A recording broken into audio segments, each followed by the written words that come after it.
Hello, friends. Welcome back to Clickbait, the podcast for social and digital enthusiasts. We scan through the news each week, pull out the most impressive stories there are, and compress them down into simple conversations for everyday Aussies. If you are new to the show, here's how it works. We kick off each episode with a week in review. That is 5 of the most impressive, exciting, impactful pieces of digital and social news. And then we discuss the impact that it will have on your life as a consumer or even as a brand. Then we bring on a legendary expert or two, and we're going to discuss one of those issues in a lot more detail. We finish off the show with a fun game, and we're going to talk about an internet obsession that we have that we think you might want to try. But that's enough of me talking. Let's dive right into the week in review.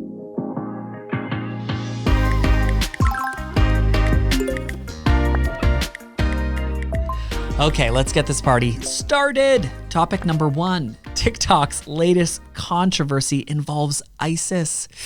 Yikes. TikTok has removed 24 accounts that are believed to be ISIS affiliated. The accounts posted short videos containing extremist propaganda.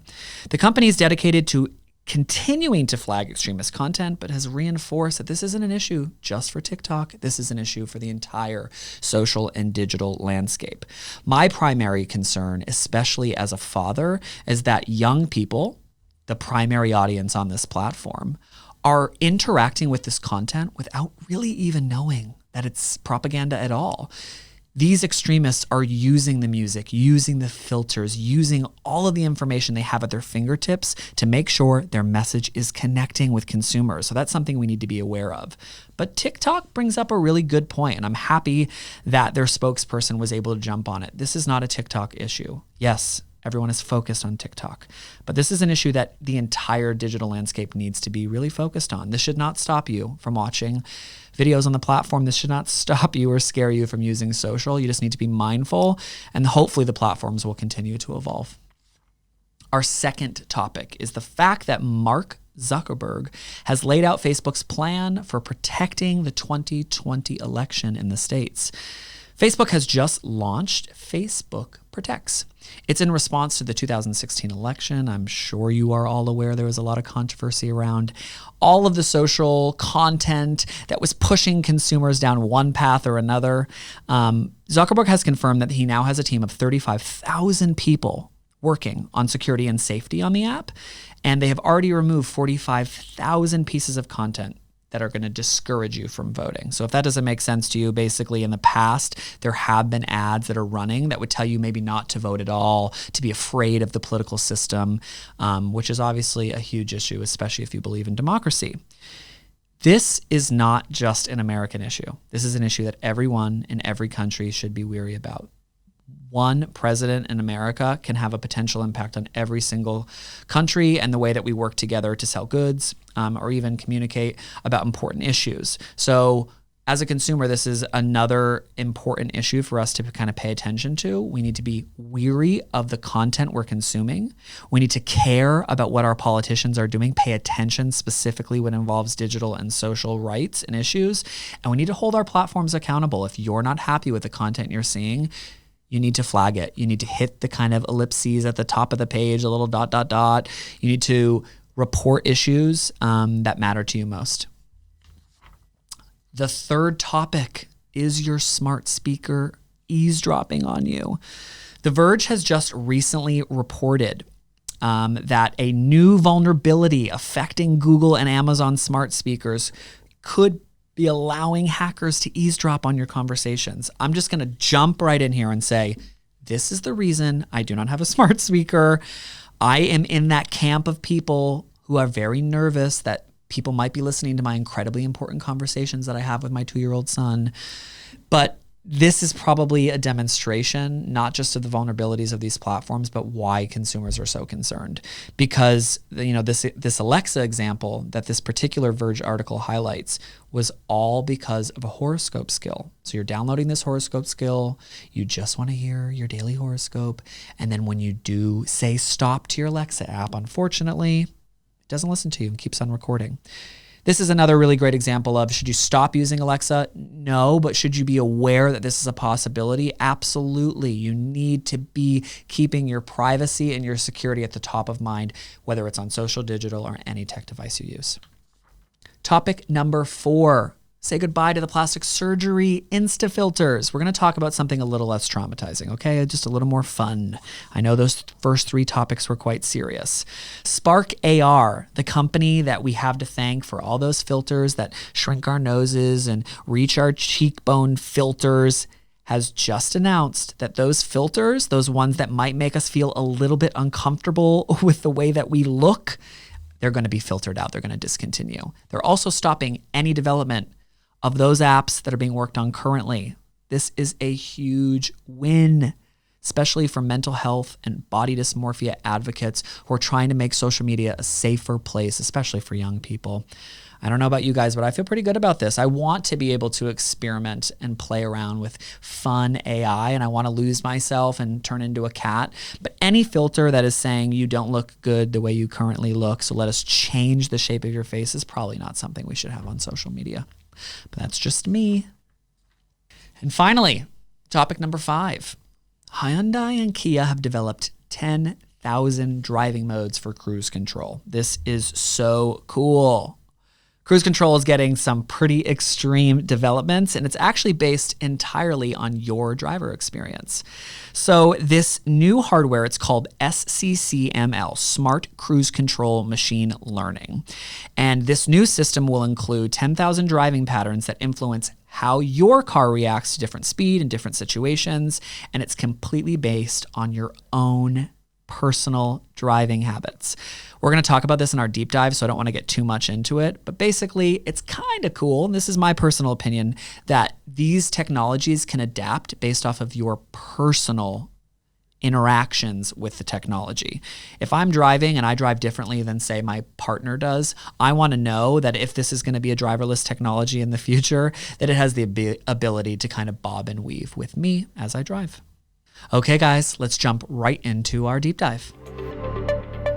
The average skier or snowboarder or motorcyclist carries a cumbersome assortment of gadgets onto the slopes each day. A smartphone, a GPS tracker, a GoPro, headphones, you get it. However, Australian tech startup Forcite Helmet System has conceived an idea so simple that you're probably going to ask yourself, why the hell hadn't someone thought of this before? Our experts today are Alfred Boyadgis. Yeah, that's right. Tell me, did I say it right? That's right, yeah. Great. And Julian Chow, 2 men who did just that. Julian, you are the co-founder and head of design and UI UX at Forcite. Yeah, that's correct. Big, nice, chunky title there. Yeah. Creative, specialize in industrial design, product design, UI UX, information visualization, and graphic design. Yeah, too many hats on one head. You know what? It's a good head and lots of hats to be wearing, all of which are exciting for the future. You're also an artist, outdoor gear enthusiast, and photographer. Is all that right? Yeah, well, you searched me out on LinkedIn. Bam, LinkedIn profile. Yeah, Alfred, you are the CEO and co-founder of the company. You're an inventor, a motorcycle rider, and you were listed recently in Forbes 30 Under 30. That's correct. Super excited to have you guys here. We have just spoken about the power of AI, how popular it is, the fact that a ton of people are focused on how exciting it is, and also how potentially, concerning the topic can be. But before we dive into that issue and getting your perspective as experts, I want to know how the hell you got into this chair. And I'm guessing there is a story behind why this company even started. Yeah, I guess full disclosure, there's no snow sports product anymore. That was something we did in our early days to build up some money to build the motorcycle product, which we're really passionate about. So about 5 years ago, I had a motorcycle accident and went around a corner, went through an oil slick and fractured my kneecap in 3 places. And at that point in time, I didn't necessarily want to build a startup company or anything like that. But cumulatively, over time of working in corporate and talking to people like Jay, which is like one of the very first people inside Forcite, the company was all about detecting things before they happen, so people don't have accidents out on the road or a less frequency of accidents. We combined the company back in 2014. Around then, we spent about 3 years building a snow sports product. Because initially we had a lot of investors on board that were skiers, and they kind of pushed the company into building this type of wearable tech, which we weren't necessarily overly passionate about building. We ended up selling the IP of that product to a sports agency over in the United States. Using that money, we built the first Forcite Helmet, which is one that you'll get to see today, the Mark 1. Nice. The helmet itself has an integrated camera system at the front. As soon as you put it on your head, it automatically starts recording video and tracking your location for insurance. Also, the ability to upload to your smartphone into cloud later on is what we're looking at there. But uniquely, what it does is it knows everything that's happening out on the road inside the helmet. So what it does is using big data out there, it can detect if there's an accident up ahead, if there's oil on the road, if there's police in the area, speed cameras, weather, you name it, it knows about it. And once it knows about it, it displays it to you over a LED light array, which sits just below your periphery vision in the helmet, and also with audio. So it's kind of like a Knight Rider sort of kit type of experience, which you have there.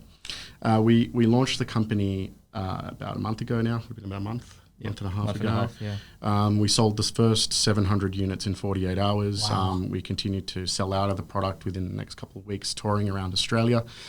We did a launch event over at Ludenham Raceway, which is in Sydney's inner west, and we had the website crash the day before. Like, we were at the office until Jay was there. It was barely even went home. We went straight out to the racetrack at 6 o'clock in the morning doing this test day, and 1,000 people showed up over 2 days to test out the product. Ultimately, a lot of those people bought the product as well. Toured all around Australia, and now we're looking to, first of all, deliver the product over in February, but set up local offices in the United States and take the Aussie brand over there. Yep. So I want to jump back to your story, because I think that's probably most compelling for people. Great companies often stem from a problem. And for you, and I don't know how comfortable you are talking about the accident, this problem was likely a personal experience. You get in an accident and then you say, how can other people in the future, probably yourself included, make sure this doesn't happen again? Is this particular product that we're looking at and we're going to play with and talk about a direct response to that? I need to eliminate a bunch of variables so I can just focus on riding? Yeah, that's it. Yeah, that's it. Okay. It's interesting because a lot of people say, oh, why don't you do like impact detection? And once you detect the impact or you come off your bike, like, can someone come and find out that you're hurt and geolocate you and then come and help you? But for us, I feel like that's too late. Like, you already broken your kneecap or whatever. And what we're doing here is we're trying to provide information for riders before it actually happens. Then you can make a better judgment of what you should be doing, slow down, change lanes, take another route if you needed. And that's what we're trying to provide for riders and empower them with before they actually get into the sticky situation. So it's actually, I'm going to play dumb for a second. And by play dumb, I mean, I'm just going to be myself. When I first heard of the idea, my understanding was a lot of things I get, a lot of aspects of technology I can understand. I understand how a map works, right, on my phone. I use it to get places. I've used different apps before, so I understand that there's the ability for companies to track when something has happened. In my mind, my experience with Waze, I think of that as consumer generated, so I have the ability to share with other people that there's a problem. I understand GoPro. I understand the desire to be able to capture what's happening in front of me. Explain to the average person, a dummy who doesn't understand any aspects of what AI is or any technology at all, how you take this technology, even aspects of what I've just listed, and put it inside of something, like the actual process of how you do that. Is there a way to simplify that for our listeners? Do you want me to? Yeah, go for it. So, like, there's a couple of ways of advancing sort of situational awareness when you're on the bike. So, first of all, like, I think the best way to explain is kind of walk you through like the experience and what's happening at the same time. Yeah, that's great. Tech-wise. So, first of all, you wake up in the morning, you go and grab your helmet, you take it off charge, you put it on your head. from your location, it scans the area for reported alerts. So reported alerts are stuff that's coming in through Waze, Google Maps, Mapbox, MapQuest, CNN Weather, Yahoo Maps, and the list goes on and on and on. All that information goes to our server, and then based off your preferences, so if you just want to know about police reports or you just want to know about hazards that could, potentially injure you, it cycles through that and displays you that information as you ride around. Okay. So first of all, it does consider like what type of rider you may be. And I think you had a previous conversation about this type of thing, and we actually do a similar thing. So, for example, if you ride a super sports bike, for argument's sake, it'll automatically configure the way it directs you in places, picking nicer roads for those types of bikes. Okay. For example, it'll automatically start telling you about speed cameras, because we all know that everyone has a super sports bike speed. Want to get a little bit throttle happy. We don't want to say it 100%, but it's definitely true. So like if you're a learner rider, it will take you off congested intersections. It'll try to navigate you around hazards automatically. So after wearing, like if I wore the helmet and Jay wore the helmet for a week, the amount of information which I would get would be different to what he would get based off where I go and the preferences that I personally set. So it's a two-part process. It's not just your actual driving behavior, but you're also able to get involved and tick off a specific preference. That's right. And like the reason, like so the interesting thing about our product is, depending on who's using it, like once you do use it, you'll understand this a bit more. But for some people, it's only doing one function. Like 99% of the time, it's actually not doing anything but looking out for you. Yeah. But when this the light array inside the helmet lights up to tell you something, that's something really important that you should know. Whereas like there's other competitors out there doing augmented reality products, and it's just too much information coming straight at you. So we really try to simplify that complexity when you're out on the road, because it's just too much to think about when you're out there. A lot of people, and this is like an old trope and stereotype, usually amongst mothers who don't want their children driving motorcycles because they're afraid of getting in an accident. What is the number one kind of takeaway, the reason the product exists? You say to people, especially people who've never driven a motorcycle before, this helmet helps you do blank. Yeah, this helmet helps you see things before it happens. So like that's the big sort of selling point for what we do.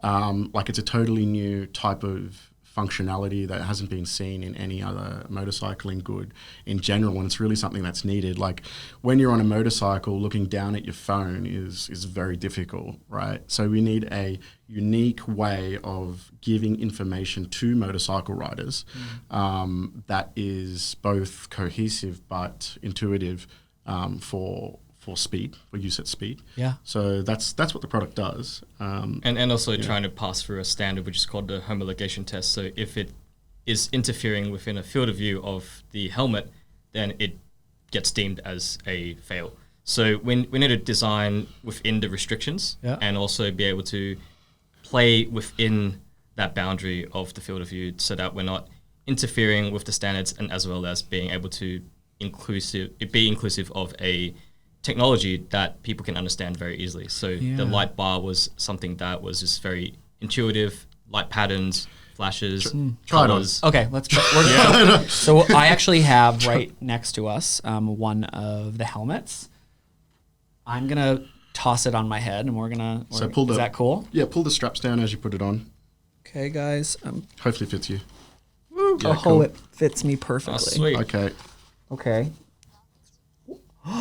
Forcite it's talking Helmet. to me, guys. Let me show you how It just it said works. welcome. First, we scan the area for alerts using Hopefully our it magic works. software, then display it to you. Guys, it's Yeah, it's talking to working me. here. It's Like introducing. I this. can see a light at the bottom where my lips are. It actually just kind of lit up. Traffic ahead. Tells me there's traffic ahead, and it's letting me know Speed that camera yellow ahead. is the color for that. Red is a speed Road camera. hazard detected. Green is a road Weather hazard. alert. And blue is weather. Police in area. Police is red as well. Good Red color and, for red that. and blue. Yeah. Don't Oh, forget blue up there. I happy can see that hour. too.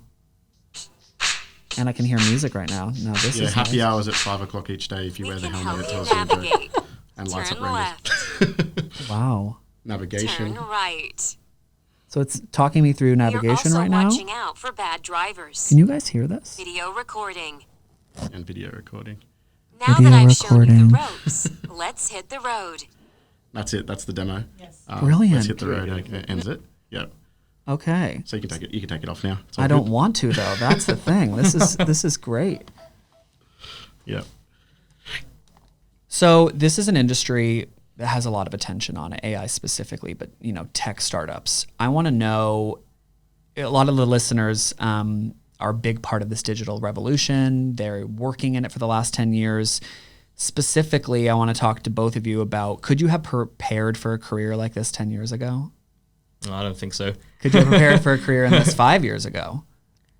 Like, when is the real revolution of AI that makes this helmet possible? Like, when does that kind of come to fruition for you guys? You could grab onto this technology, or is it really just starting right now? Like, you're creating something brand new? I think we're only at sort of the beginning of the way that machine learning can really benefit like mobility sector and road users in general. Like, there is going to happen there's going to be a world where companies like Zoox and Uber and all of those self-driving vehicle companies like Cherries and all start going out on the roads, and there's going to be drivers out there that start seeing these cars in their own lanes and going around. There's also going to be motorcycle riders out there, like big Japanese companies like Honda and Yamaha, right? They're really concerned about the self-driving car movement because like for a multi-billion-dollar industry like motorcycling, where does that leave them when there's self-driving cars all over the road, and you can't really make a self-driving motorcycle. So what we're doing here actually, by downloading our app, we communicate the information about the location of a rider to self-driving vehicles like in the future, so you can navigate around. Even if you're in a car or a pedestrian, if you had the Forcite app in your pocket, you'd be telling a Tesla where you are. Yep. Like if you've ever seen like LiDAR and computer vision technologies that are out there now, they're rather inaccurate, right? So what I mean by that is if you're walking around a corner, there's no way that it would know you were there. Right. So by using things like Bluetooth, Wi-Fi signatures, mobile applications such as ourselves, we can live in an ecosystem where self-driving cars actually are in existence, and people still want to drive their cars around while they're out on the road. Yeah. Like the scariest thing for a rider is like, cars cutting you off and everything like that. But a self-driving car, you can't really make eye contact with the driver or anything like that. So you've got like a 3-ton piece of metal just moving around with nobody in it. That's pretty scary as a motorcycle You've rider. seen the new advertising on RMS and where they're trying to promote the campaign of like, look out for motorcyclists, look out for all that. It's kind of like pushing into that later on, where if there were autonomous cars in the future, the autonomous cars would be sensing you rather than you trying to look out for the cars and trying to avoid the situation, because it's a two-way thing. If you're getting to an accident, you for one have to look out, and also the driver has to look out for you as well at the same time to prevent that accident from happening. So you can't just all of a sudden go, okay, autonomous thing and an autonomous thing, and then therefore it's going to solve the problem. Like you have to see it before it actually happens. So talking about the future, there's a lot of things coming up for me as a novice in this space. How quickly can we expect, and you guys are obviously experts in the intel, that the world is going to move to fully autonomous for cars and motorcyclists? I think by, let's say, everyone's betting over in Silicon Valley, it's 2026 is going to be the year that we're going to see a lot of these things happening. But if you're over in San Fran just recently, you'll see a lot of testing happening around these cars. Like, funny story actually, there's in Palo Alto, they do the testing of the Google self-driving car. I forget the name of the company. But the Ducati club goes around these self-driving cars and revs their bike, and it sets the sensors off in the car, and like they get it to malfunction. So, human nature is such a weird element that's not really programmable into these types of systems. Really depends on the market we're talking about as well. Like, look how long we took to adopt Opal cards when, places like Hong Kong has had it for like more than 20 years. Yep. And we just all of a sudden go, okay, now we're rolling in Opal cards, and now we can start paying with our credit cards and all that. It's like, that's a really old tech. So it really depends on the people and depends on the place as well, whether you're implementing these facilities to be actually handling this technology and letting people, and also the roads as well. Like, look how complex Sydney roads are compared to Melbourne roads. Yeah. So that's not a factor. On that point, like if you look at the major trends that are happening around the world, like cities are getting more and more congested. We're no longer owning things the same way that we do, like things like Airbnb, Turo, Uber. They're all like shared economy, right? So we're moving towards something that's like higher population density, which needs self-driving vehicles because we're no longer owning cars financially or needing to really want to own them anymore. Yeah. And then eventually there's going to be so many self-driving cars out there. You see like a boom in things like Bird, which is like the electric scooter company over in LA. Also Gogoro over in Taiwan, which is another electric scooter company. Zero Motorcycles in California as well. So like this electric motorcycle trend is booming, or starting to boom. And we're right in the premise of like these type of things happening, and our technology really benefits those who are on the other side of the coin, like outside of a self-driving vehicle. Yeah. Right? So we're kind of like the in-between, and at the same time trying to stay relevant with the technology.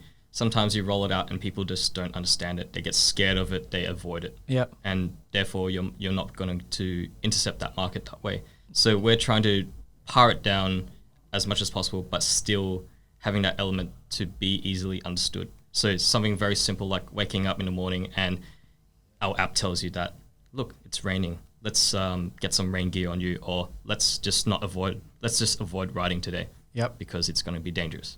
The app, in general, there are actually a lot of aspects of this that connect with me. Someone who is afraid of motorcycles, who is afraid of driverless cars. Like because of my social ecosystem, the only videos I've ever seen are people sleeping. And you're like, oh shit, is that, am I going to be driving next to that person? What I love about this is twofold. One, the app, the simplicity of having something on my phone that I can check on a regular basis is intriguing to me because I don't have to adjust my standard consumption behavior. And then also the fact that it's not like kitschy. There's not like games to be played. You bring up a good point about your competitors that are playing around in different spaces. Like I just want to know that it's going to make my life not just easier, but also safer. If I was to ride a motorcycle and I'm nervous about it, is it going to make my life easier? Is it going to make me less afraid? And when I put that on my head and realize it's going to be able to tell me which direction I need to go, I already feel safer. And then things to avoid, I already feel safer. So I think that's amazing.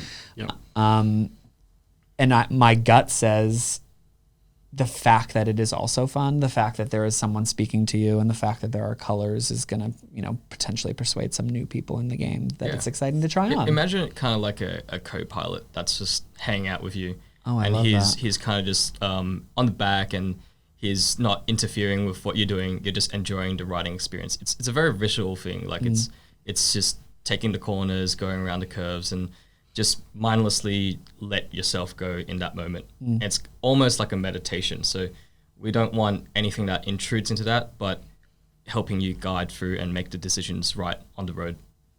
Yeah, I think brilliant technology is super simplistic in like the functionality that it has when it's introduced into the market. Like a great example of that is like the first Fitbits. Like the first Fitbits had little lights on them, and when they got to the full amount of lights, they vibrated and they said, "Hey, you've reached your goal for the day." Like I had my mum who like doesn't really know much about technology, like showing me like, "Hey, I've got it, right?" Yeah. So you don't need like the most extreme computer vision technologies and everything to do something that is solving the problem of people today.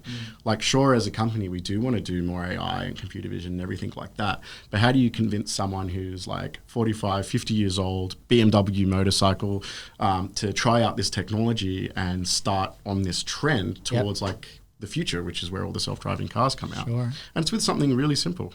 And just focusing on one or two functions and doing that really, really well. It's interesting as well, like the world kind of loves to follow this, what I call the megapixel trap. So every year, the camera companies are always pushing out like more megapixels. But people's mind, they're like, oh, it's better quality images. But that's not true. Like it just comes down to like the numbers don't mean anything. There's more gigabytes, there's more megapixels each year. So we're trying to find what is relevant and what's actually going to be useful for people. A lot of people go, how about 4K footage? How about this super high res thing? It's like, but are you going to download the 4K footage onto your phone? That's going to take hours. So we've actually capped those particular features to be relevant for those particular people. I want to talk about Australians specifically. Obviously, you guys are expanding. You're going to have an office in LA. We've talked a little bit about American drivers versus Australian drivers versus Asian drivers or consumers in general in the tech space. Are Aussies more or less likely to be intrigued by a product like this? And are they more or less likely to try new tech? Do we know? I think they're curious, but at the same time, they're risk adverse. And at the same time, they really need to know where their money is going. And at the same time, I want to try it. Yeah. Yeah. Let me I get try the it sense, first. having moved here, that Americans are a little more reckless. We have a higher death rate on the roads. We drink and drive more than most other countries, whereas Australians have been introduced to strong, well-done marketing over the course of many decades that say if you drink and drive, you're going to die, so don't. Yep. And I got the sense, I'm married to an Australian, that his relationship to driving on the roads, interacting, looking everywhere, making sure you respect other drivers on motorcycles or bikes or pedestrians is just different than we have in America. And so my sense, and I just want to have a no bullshit conversation, is that Americans are probably more likely to throw on the product because they're like, cool, this is interesting, it's awesome, let's try it out, this is fun, this is tech driven, whereas Aussies might be more nervous. But am I wrong? I think that the set of functions which for Australians is quite different set of functions that you would have for the United States. Oh, okay. Like talk me through that. When you go driving over in San Francisco or LA, it's chaos when you're out there. Yeah. So I wanted to get that bleep in there. Yeah, you did it. So for example, like speed cameras, right?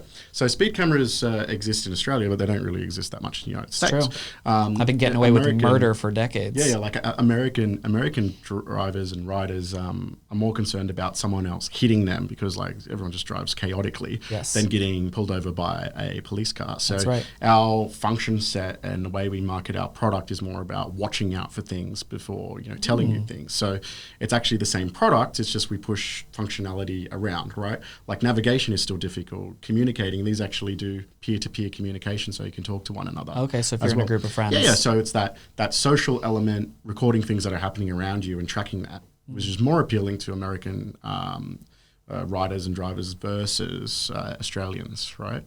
So, also in America, it has to be more grandiose, right? Like you to play up, and we found as an Australian, if you ever go to San Francisco with a startup or something for the first time, you get this tall poppy syndrome pretty much happening immediately. That makes sense. Of not being able to like talk up this to be $1 billion business, whereas everyone around you is like, if it's not $1 billion business, it's not worth talking about. Yeah. Right. And Aussies are really drawn to kind of the no bullshit, yeah. calm reality of like, it's a good product. If they absolutely adore it in America, you're going to hear, this is the most amazing thing I've ever touched in my life. And the same exact person in Australia be like, yeah, it's good.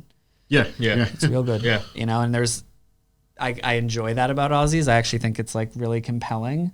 But I love the idea of kind of switching up the format of your functions and your features. That I think for anyone who listens to the show, we have a lot of marketers, that are really intrigued in this. They can relate to that. You actually don't have to change the principles of who you are. No. The functions are the same. It's just the way you talk about them is reorganized. Yeah. I want to go back to something you said. You mentioned the word police, and again, my mind went a little wild in America. Very fearful of the police for obvious reasons, and also less concerned potentially about getting pulled over. You brought up a good point. We know we can basically go 20 miles over the speed limit. We're going to be fine. Yeah, like on the highway, everyone's doing 80 miles an hour. There's like it's like 55, and you're like, am I doing the right thing here? Whereas here in Australia, I mean, very much enforced. Yeah, 100%. You do what you're supposed to do. Are the police going to be against a product like this, or would they be in support because it gets people to drive safer? We had many police motorcyclists actually buying it for the safety functionality. The thing about Police Alert, which you'll see in Waze, it's disputed, right? But we're of the opinion that if you do get the Police Alert, you are going to slow down, so you are going to potentially do the right thing. Like we can't stop people from using it incorrectly. But a majority of people that will use the product will be using it to slow down and do the right thing. So I think we're on the side that it's a good function versus an evil one. So if I'm a new user, I buy the helmet, I'm in love with it for a couple months, and new features come out, how am I introduced to those new features? Mostly through the mobile app. So you wake up. I don't have to get a new helmet. Absolutely not. No. So getting the helmet, all the tech that's in the helmet is fairly straightforward, simplistic technologies, right? Like camera systems, light arrays, audio sensors. They all exist today. Most of our functionality comes from the back-end server system, is where it's doing all the crunching of the data, and then the mobile application. So if you were to wake up one day and comms would be a function, it would be done through the software update while you're asleep. Okay. So it's similar to how your Apple phones or Android phone updates itself. It goes through the air, hooks up to Wi-Fi, download the latest update, and then hook it up to your smart helmet, and then it will just transfer and done. Perfect. Yep. 2 more questions, and then I'm going to wrap this up, and we're going to play a little game. What does the future of AI look like? I know you guys are in it, right? And so for a majority of consumers, we just digest the articles that are written. Here's what the next year is going to look like. And for me, it's, all you ever really hear about are cars or interesting social technologies that are going to allow us to do wacky things with our faces. You guys are in it. What do you think the future looks like? I think home automation is a huge one. So your homes, your daily life, because our lives are just getting busier and busier, and we've got more things to worry about. So I think automation is the next step into it. And for us, it's similar as well. Like we want you to worry less about the road and focus more on the fun. So similar thing. Great. Yeah, I think AI, like situational AI, is fantastic to a sense where it can, give you greater awareness out on the road. But it's a double-edged sword. Where does that leave privacy and targeted marketing? It gets even more intelligent every single day if it's using machine learning algorithms, which it is now. So it's almost, can you go out and hang out with your friends in the right type of way when you're getting all these bump notifications and alerts that are super hyper targeted around you and your friends sitting around together and knowing exactly what type of conversation everybody's having. It's a scary sort of future which we're living in, and I think as humans we have to sometimes just turn our phone off, and enjoy what the situation that we're in.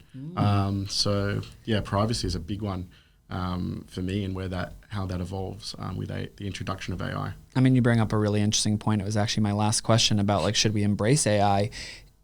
As someone who's not in this industry, all I consume is either the really serious positives or the polar opposite negatives, and it's something we should be nervous about. All of our jobs are going to be taken away because AI is going to dominate, and we don't know what we can trust. There's headlines that jump out at me, they're in AI talking to each other. It's all the movies that have ever been made for the last 3 decades potentially coming to life. Instead of asking you the obvious question of should we be nervous about it, I want you guys to talk to listeners and say, here's how you can be safe. Here's how you can be smart with your technology and other ones.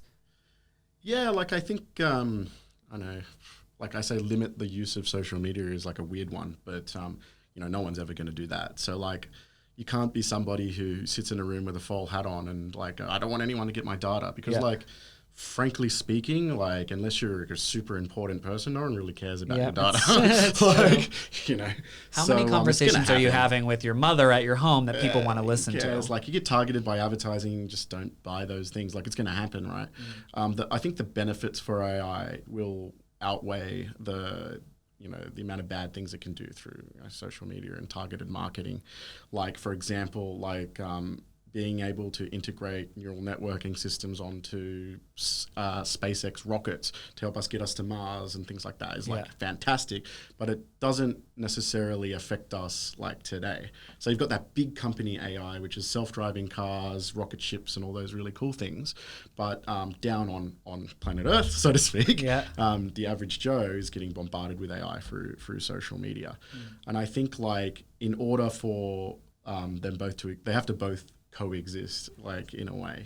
The marketing funds the big guys who are venture capitalists who fund self-driving cars, so it's all interlinked in a way in a big ecosystem. I just think being conscious of it, accepting but also knowing the limits is really important.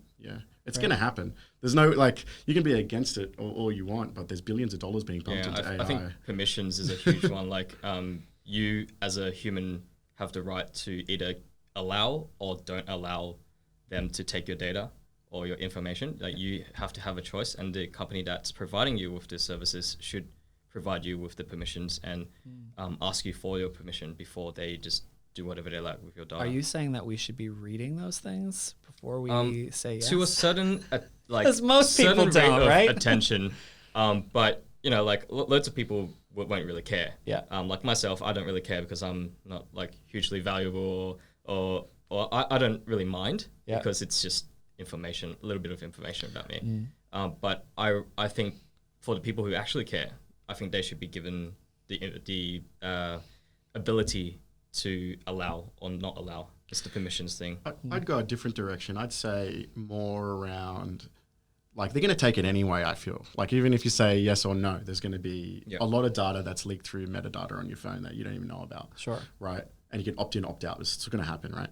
I just think, someone like the United Nations putting in like a standard where you can actually access and see what information is being taken from you in like a sort of honest and truthful way, right? Like if we're taking information for marketing purposes, I want to know that that's happening and who's seeing that information. Transparency, right? Transparency. I think there needs to be more transparency if AI is something that's going to, coexist through society, right?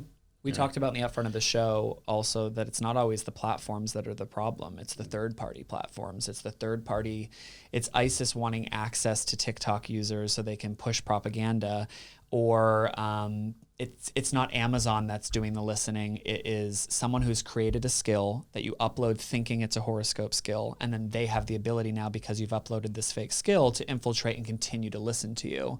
And so my overall belief is yours, which is like, we have to embrace the fact that the technology exists because we will be left behind. The world will evolve around us. We don't ignore the platform completely because we're nervous about it. Hope that policies and procedures get put in place by platforms and government that allow us to feel better and better about our security and safety, and that it's going to continue to evolve like with everything, and then to just be smart and aware that there are people who are always going to misuse technology. Absolutely. It's like all those little quizzes that come up on Facebook of like, what type of car are you? Or like, what's your celebrity lookalike? Upload a picture of your face. Like, things like that to me are very obviously like malicious, like in the back end where that data is being misused.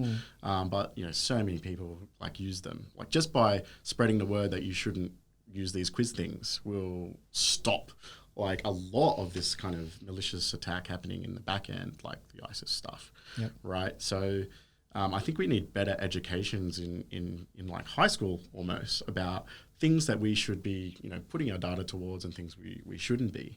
And it's being like a lot of people in high school don't know about this type of back end stuff that's happening. I remember sitting in university and sitting in a new media course, and that course evolved as the technology evolved, and wondering why that wasn't available to me so much earlier, right? Everyone in this room grew up in a time where you either were just having technology integrated into your school, or it was a couple years away from you, so you missed out on it. But I completely agree with you. I have 2 young children. Right. I would love for them as early as possible to understand technology so they know what to avoid, what not to abuse. We are educating them about sex, HIV, STDs, right, so that they can prevent it. Why would we not lay out a much more important risk, which is security, safety, technology? It's going to be the future in every single way. Because the cyber world is like an extension to our real world. So we have to be alert at all times on what's happening out there in the cyber world, and how our children or our, future generations are actually interacting in the cyber world. We don't know, because people could be different people in the cyber world. It's a totally different age. Like back when I was a kid, I had to access pornography using, dial-up internet at 3 o'clock in the morning. Yes. Now it's on tap on every kid's smartphone. Yeah, exactly. And like, you go to a porn site and it says, "Are you over 18?" 13-year-old kid's definitely going to press yes. So like apart from that, there's like stuff like Snapchat and all these dating apps and everything like that children are now sort of exposed to, but with no real education to what should be like red flag. Yeah.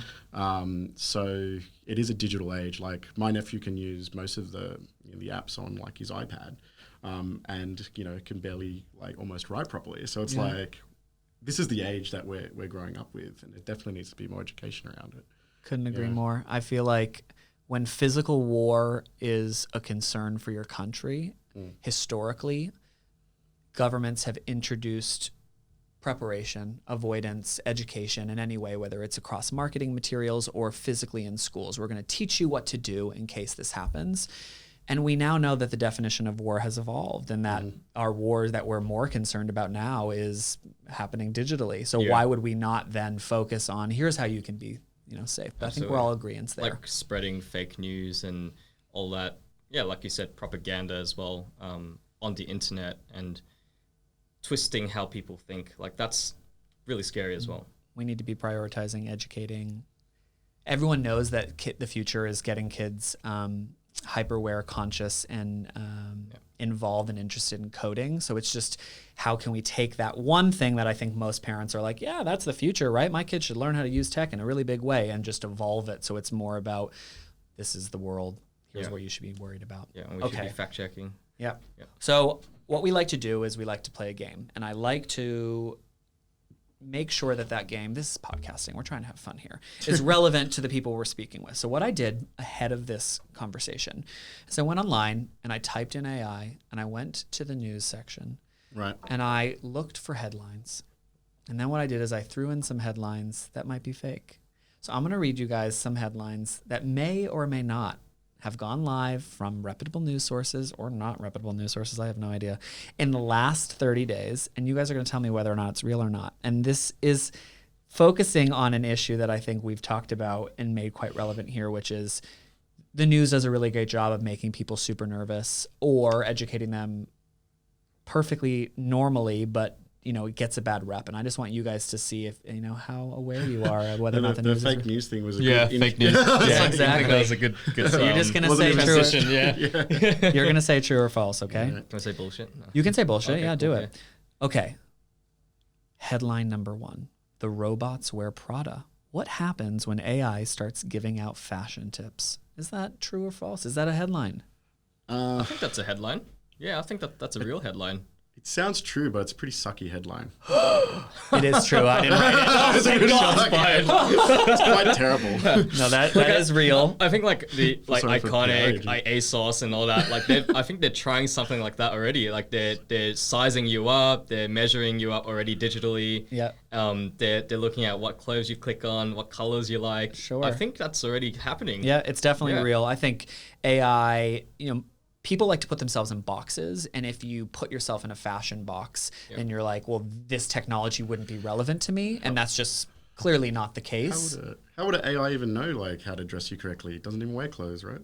It's true. But so what it's doing is listening to your point, not just your consumption behavior online, but also if you're within this Prada app and you have made selection, I'm drawn to these types of shoes. You're not aware as a consumer what that larger theme is, these styles, these sizes, but this app is therefore able to say, you've liked these 3 objects. You never consider this belt, but we think that this belt looks good as an outfit. And it would As long as you're buying stuff off the store. You're like a taller dude, they give you the larger sizes and things like that. Interesting. Yeah. Okay. Headline number 2. Rise of AI means architects are doomed. True or false? Real headline or fake headline? Fake. Fake, yeah. Call bullshit on that one. Why do you call bullshit on that one? You think there'll always be a place for architects? So, yeah, absolutely. Because I think architecture is a very human thing. I mean, unless you're building jail cells, then maybe that's relevant. But if we're in a space where people need to understand how people flow, how people go in and out of places, how people interact with each other in spaces, architects are really relevant because that's the human touch. Like we need the human touch to be able to figure out. It sounds like you have UX UI experience. Yeah, absolutely. Absolutely. So this actually is a real headline, but you guys brought a really interesting point up because I did dive into the space. AI allows you to take foundational information. These structures would allow for an additional structure to be built above it, this weight, right? Like taking science and math, pulling it together and allowing a computer system to create something simple so they could replicate obvious spaces. But what you're bringing up is a beautiful point, which is the art, the flow, the human experience, which is much more challenging for a robot to create.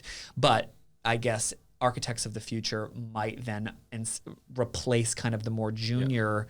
Can you check this math? Can you make sure that this is plausible? And then an architect could come in and do the more whimsical art. Yeah, if it's like residential areas or things like that, I think that's...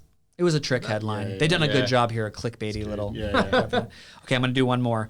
Hong Kong police already have AI technology that can recognize your face. True or false? True. You're Mr. Hong Kong. It is true. It is true. I reckon that's true as well. They have a facial recognition camera inside a lamppost. How can they not have that on a body worn camera? Yeah. So true. So true. This is Bloomberg. They're running this on their headline today. But I think it was so perfect. When I went to dive to see what was available in the AI space, I don't think I expected it to be light, but I mean, it dominates every major news source.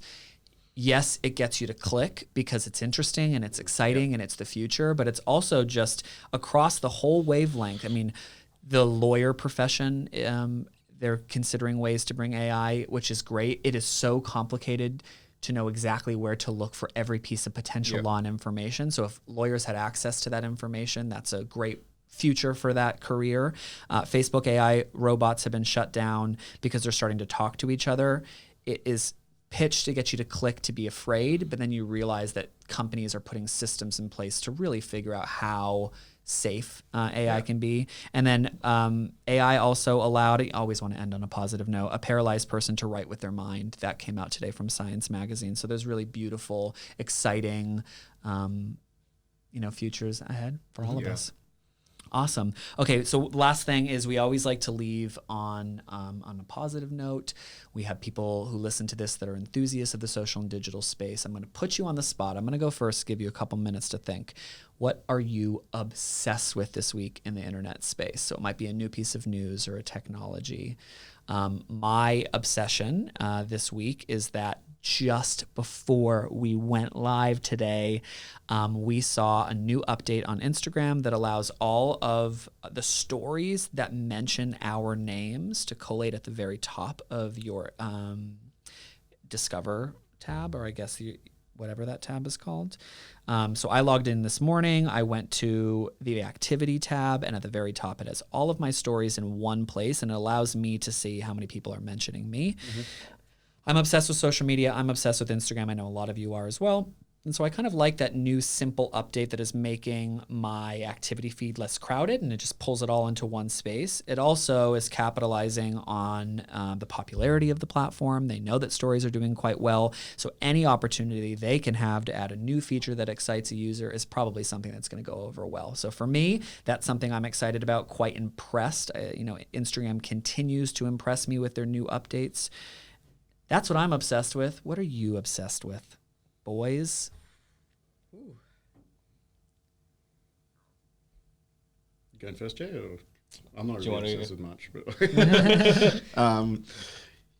I've been haunted ever since I got back from Silicon Valley 3 days ago, which I'm a little bit jet lagged, with electric scooter shit. It's making you nervous, or no, it's just such a geeky, stupid thing, and it's just every time we went around in Silicon Valley and talked about motorcycle stuff, and they're like, "Hey man, you got to make it for these electric scooters," because one of them, I think Bird or something, which is one in LA you would have seen. It's just everywhere. They're littered everywhere. Yep. They just raised something like $170 million and some billion-dollar valuation and stuff, and they're not even. Well, I checked the facts. I won't say anything there, but it's just a really odd thing. You're walking around in San Francisco and there's electric scooters flying around everywhere, and it's the coolest thing ever. And it's been haunting me with electric scooter stuff ever since I tried to rent one. I have only ever lived in major cities, so New York, Los Angeles, and here in Sydney, and so scooters make sense in the bigger city. They're not actually as popular. I feel like they had their heyday 20 years ago when you'd see businessmen wearing suits and scootering their way to work. But for everyday Australians and everyday Americans and everyday Brits who don't live in a major city, the thought of having a scooter to get you from here to there seems to me absurd. I always thought they had all those share bike companies. What are they called? I forget, like all those Chinese share bike Oh, companies. Mobike. Yeah. And they kind of died out. And Yeah. I saw that coming because Australians are inherently lazy. So like electric scooters make a hell of a lot more sense. We're also right? really destructive. Like we we destroy destroy them the into share trees. bikes. Oh, that's you just see them all across the city. Yeah, I've Pull seen them a out few of of them swimming pools and on the stuff. top of a tree somehow. I don't know. It's insane. What are you obsessed with? I'm like a human rights and democracy kind of guy. So I've been reading a lot of news and looking at like places like Lebanon, places like Hong Kong, and people power is so powerful recently. And Yeah. I've just been looking at how people have banded together and really supported each other to overthrow or trying to overthrow tyranny, essentially. And I think that's been my perception. And I've been really reading heavily into it. And I think it's a thing that we should all be aware about, and we should all be smart about, especially when you're chucked into, say, a policy that may not be fair for you, and you just don't know better. That's scary. That's Much beautiful. deeper than my electric scooters. No, deeper than both of ours. Sorry, that was heavy. That was heavy. I'm happy we're Yeah, landing there because this Yeah. is a podcast about social and digital. We Yeah. are not naive to the fact that a lot of people hear those words, including technology, all the space that all three of us work in, and think negative things. This is scary. This is the future. It's ruining the way that we used to communicate. You know, the future is scary. And that may be true, but all of these technologies also allow us, there are beautiful aspects of social. And I think one of the things I've liked most about the last 5 years is that it does allow you to connect with people who have shared similar interests, and it gives marches, walks, young people an opportunity to get their message out That's right. far wider than they would have before. And the bigger takeaway, especially for a father with 2 young children, is that if you're unhappy, if you're unsatisfied, if you're confused, if you don't agree and you thought you didn't have a voice, Yep. it is possible because of the internet to get together right. with a group of people to say, this is where we're going to be and this is our message, and come and if you believe and agree. And I mean, we have just seen the most impressive marches as if it was the 1970s all over again. People, young people who are standing up and getting their message outside of their country, outside of their small town, or even their school to the masses. And I think that's a right. beautiful thing. Yeah. Well, People thank you power. guys so much for coming on. I'm really excited we got the chance to talk about this helmet, to talk about your company, but broadly AI and the future of technology. Thank you. Not a problem at all. Thanks so Thanks much. for having us. Thanks for having us. I'm going to leave you guys with one of my favorite ranting subjects, inspired by this last conversation. Listen, there are a lot of cons in the social media space. We know them, we hear them all the time, right? There are privacy issues. There is information overload and overwhelm, which can lead to anxiety and depression, and involved in, your increased feeling of social isolation. There's peer pressure, cyberbullying, the list goes on. But the big takeaway for me on this particular episode following this conversation is that there are a lot of pros about social, digital, and technology. We have the opportunity to connect with other people, which I think was brilliantly talked through with this helmet. Easy and instant communication, access to information, real-time news is really critical. Great opportunities for business owners.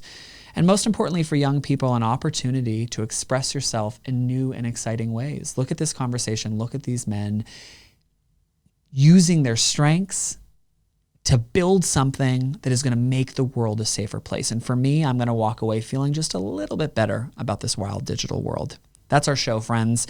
We'll see you next week. And in the meantime, don't fall for clickbait unless it's ours. This show is a True Originals production. Clickbait is produced by Lily Brown, Olivia Salone, and me. This week, our episode was shot and edited by Ramon Minchero. Brand identity was made by Tiffany Han. Music was mixed and designed by Olivia Salone. Social media content was created and written by Tiffany Han and Taylor Barnes, and our fearless leader, Eric Stevens, oversaw the entire show. And a special thank you to Julian and Alfred from Forcite for being our experts for the episode. Thanks. See you later.